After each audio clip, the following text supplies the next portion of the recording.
हे शिव शंभो महाप्रभु धवलेश्वराय नमः।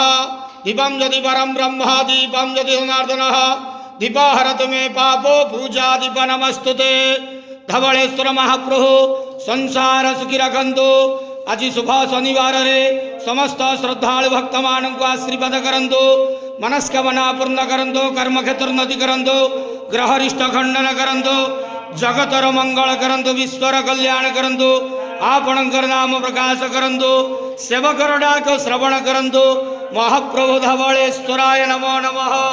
समस्त गुआवसा भक्त मानकर मनस्कामना पूर्ण करंतु। बाबा धवलेश्वराय नमः। संसार सुखी रखंतु आनंद केवार हरि बोलो।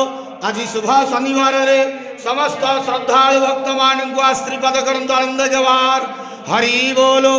महाप्रभु धवलेश्वराय नमो नमः।